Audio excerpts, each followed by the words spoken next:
নমস্কার বন্ধুরা, আমি রমা রান্নাঘর থেকে বলছি।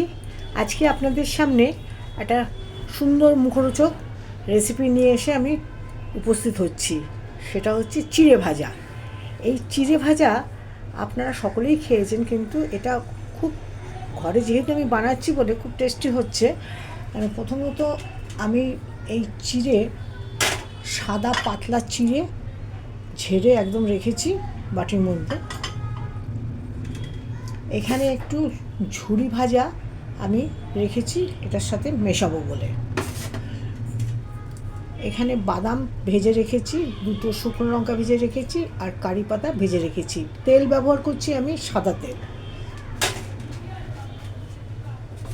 এই যে এই সাদা তেল আমি নাকি ব্যবহার করছি। আমি কিশমিশ ব্যবহার করব,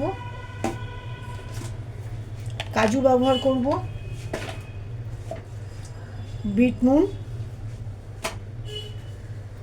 চাট মশলা। সুতরাং বন্ধুরা, আর কথা সময় নষ্ট না করে আমি গ্যাসটাকে ধরিয়ে দিচ্ছি। যদিও আগের থেকে আমি তেলটা গরম করে রেখেছিলাম, কিন্তু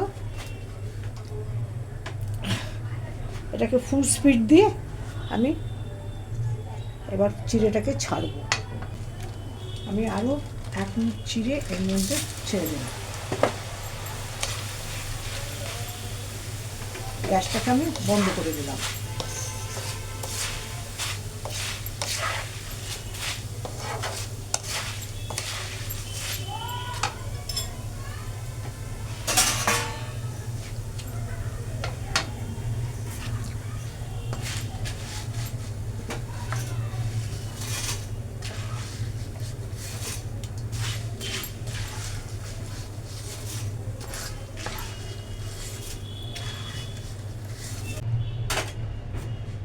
এটার মধ্যে আমি এই ঝুরি ভাজাগুলি মিশিয়ে দিচ্ছি।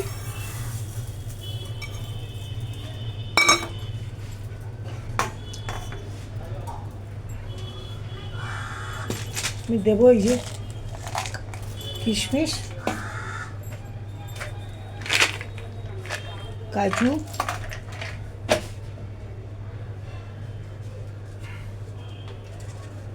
সামান্য একটু বিট নুন এই যে দিচ্ছি আমি হাতেতে। যেহেতু চাট মশলা দেবো, আমি বেশি আর দেবো না। এর মধ্যে এখন আমি দিচ্ছি এই শুকনো লঙ্কাটাকে গুঁড়ো করে।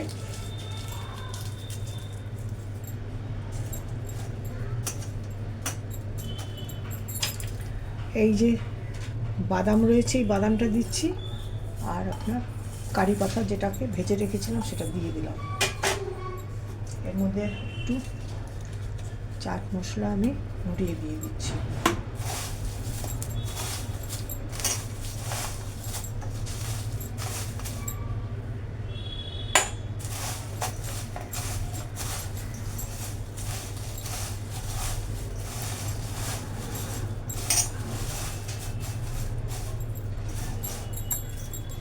বন্ধুরা, আজকের মতন রান্নাটা আমি এখানেই শেষ করলাম। আপনারা এটা করে খেয়ে দেখবেন, কেমন লেগেছে কমেন্টে আমাকে জানাবেন। আমাকে সাবস্ক্রাইব